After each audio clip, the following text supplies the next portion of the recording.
all themes of OCD can have this secondary spike where we worry about being stuck forever.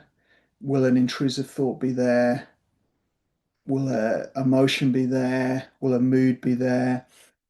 In existential OCD, will a view of reality that is distressing and depressing and potentially frightening as well, will that be there forever and ruining everything?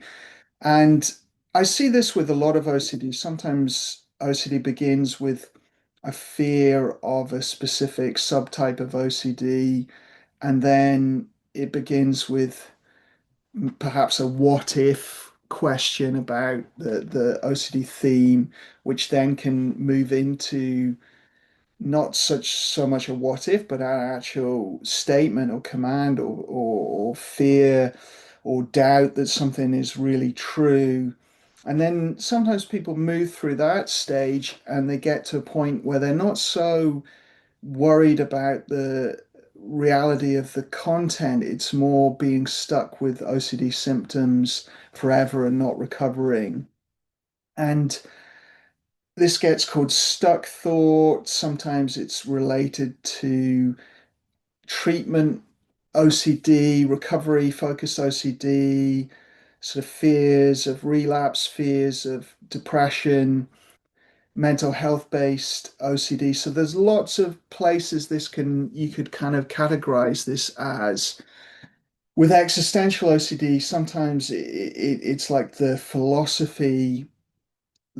philosophical shift becomes, the thing that's creating a negative mood, and we're really worried about being stuck in that negative mood forever. So it can get very complex, and we can have all these different ways that the OCD symptoms interact. And when it gets really complex like this, I think that it's always good to get very simple and to really see this as just a fear of unhappiness, a fear of suffering. Uh, uh, that's the core fear here, and that's what we want to work on. So yeah, it doesn't always follow this pattern of initially the what if, going to the judgment statement command, um, low insight version of OCD, and then moving on to the recovery fears and fears of being stuck. It really can shift between those, and it can start at any point in that cycle. But you do often see it starting with more of a what if worry over time with more compulsions, insight dropping, it feeling like a reality. Then perhaps we, through time, get better at coping with that and start to go back to having insight. And then it's like, oh, I'm going to be stuck with these intrusive thoughts forever. So, some examples of this, I said existential OCD. So, we might start with, what if nothing is real and therefore it's all meaningless and there's no real connection, there's no point in life. Same with free will, same with other existential questions. Often it takes that form of what if this philosophical view of reality is true and therefore it robs me of meaning and connection and purpose in life. And um, ultimately, takes away this chance of having a happy life. And we might be like in the what if stage, worrying, is that true? Is it not true? Debating, analyzing, researching. And then we get so tangled up in the compulsions and also potentially get more depressed because of the impact OCD is having and the disconnection and the impact on our relationships. And then we start to believe that that's true because we're living in this sort of depressive reality where rather than it being an uncertainty, which you could respond to in many different ways, it becomes this certainty, which is very hopeless. But then we might live in that for a while and then start to build some natural tolerance to that, assuming we're not working on treatment. And then it's like it goes back to the uncertainty, and then it's more like the resentment of OCD and being stuck with this awareness of reality feeling all unreal and like a simulation, or hyper awareness on choice and decision for free will or sense of self or emotions or connection or um, feelings of meaning and purpose, whatever form of existential OCD, it's like, oh God, I got to live with that now. And that's now the OCD fear. Um, a completely different theme, POCD, pedophile themed OCD. So when people worry that they have inappropriate feelings about young people, and it could start with the someone who's worried about what people think about them and their perception of them, the perception from other people of who they are, and they might be someone who worries about judgment, things like that, and then one day the brain goes, what if you had inappropriate feelings for children? That would be the worst thing in the world. Oh God.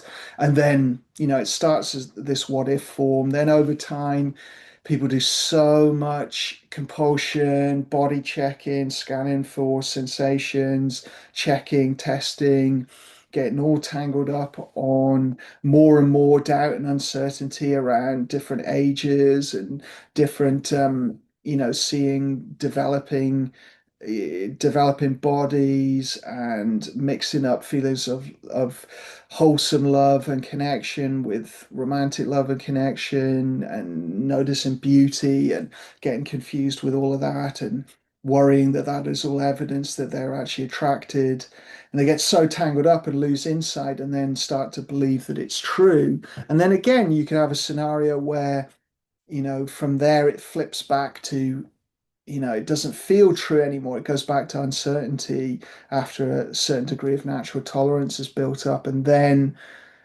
we get stuck with like, oh, I know I don't want to do those things, but I just don't want to have these thoughts all the time. And that could be true of, you know, sexual orientation OCD, other sexual taboo themes. It could be true of relationship OCD. It could be true with harm OCD. You could start with what if I hurt someone? Then it progresses to, gosh, it feels like I really want to, feels like I'm unstable, feels like I'm going psychotic, to then, no, actually, nothing's happened, but I'm stuck with these horrible, intrusive thoughts that I don't want to live with.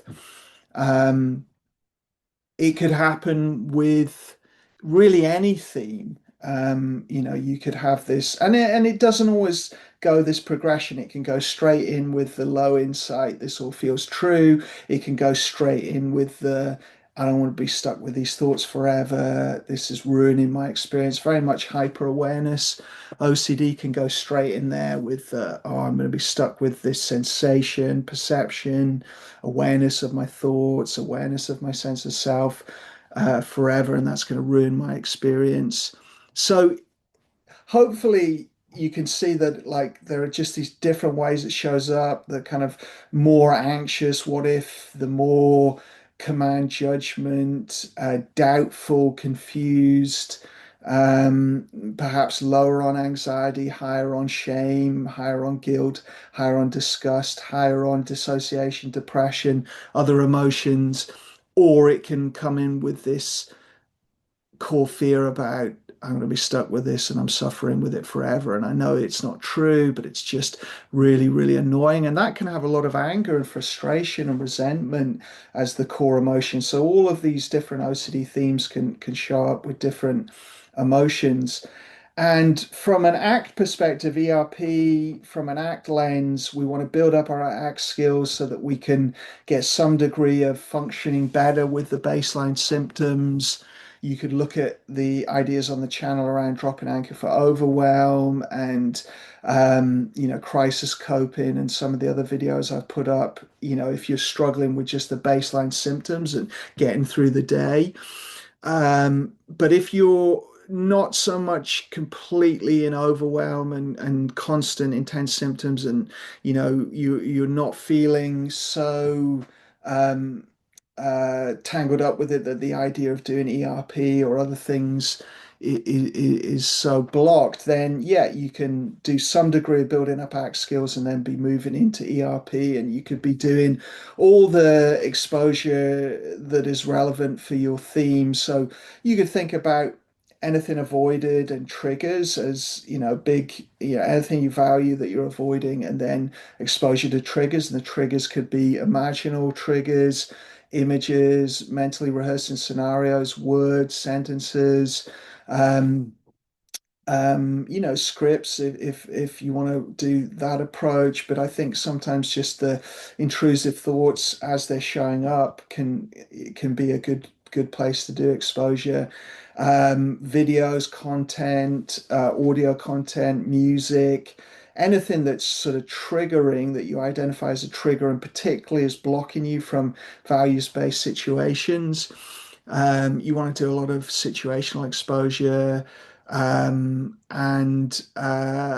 build your exposure around values, social connection, goals, what's important to you in your life, what was important before OCD got strong. And then you're using those ACT skills in the exposure work to reclaim your life and get better with the intrusive thoughts, better at letting go of compulsions, better at focusing even when you're triggered, and increasing those three skills. And then if you get hit with this second layer of, I'm going to be stuck with this forever, unfortunately, that is where acceptance is so key. And it's so hard to do it because who would want continuous symptoms? I work with people that have had, continuous symptoms for long periods of time, way longer than, some psychologists would say these symptoms can stay around for. And really, that is a tough thing to face. But I think to recover from any kind of stuck thought, hyper awareness, fear of suffering forever, fear of being stuck in emotions forever, really we have to build up our ability to accept those symptoms and to engage in life and to carry them with us. And they will only get better as we get better at functioning, even if it's 1 hour, 4 hours, 8 hours, 3 days, 3 weeks, 3 months, 3 years.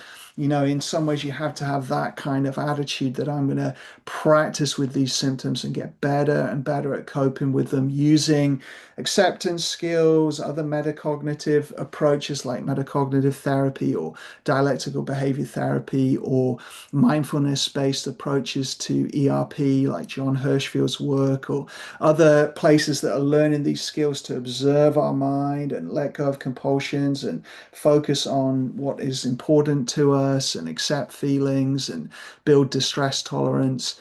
You need some kind of way of doing that often. ERP can do that alone, but I find it's better to work with some sort of supportive tools to scaffold that ability to tolerate that high distress, let go of compulsions, function well with the symptoms.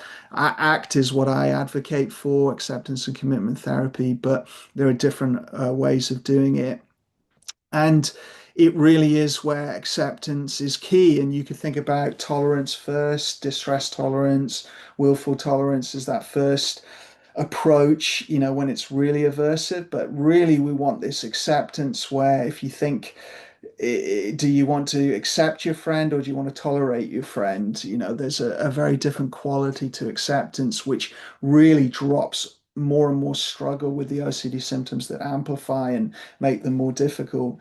But it has to be genuine acceptance that you're working towards, not pseudo acceptance where you're trying to get rid of these symptoms. And it's a tough call, and people really struggle with this. People just want these symptoms to be gone. People may have suffered with this for a long time. When you get to this point of this secondary spike of being scared of being stuck with the symptoms for a long time. So you might really find that you're done with this and you're feeling very depressed with it. But it can get a lot better. You can build immense capacity to accept these symptoms. You can get better and better at focusing, and you get secondary gains where your attentional skills get stronger, your overall ability to tolerate distress, be more resilient, face hard things in your life. All of those things improve your compassion and empathy and understanding of others improves. There are lots of secondary benefits,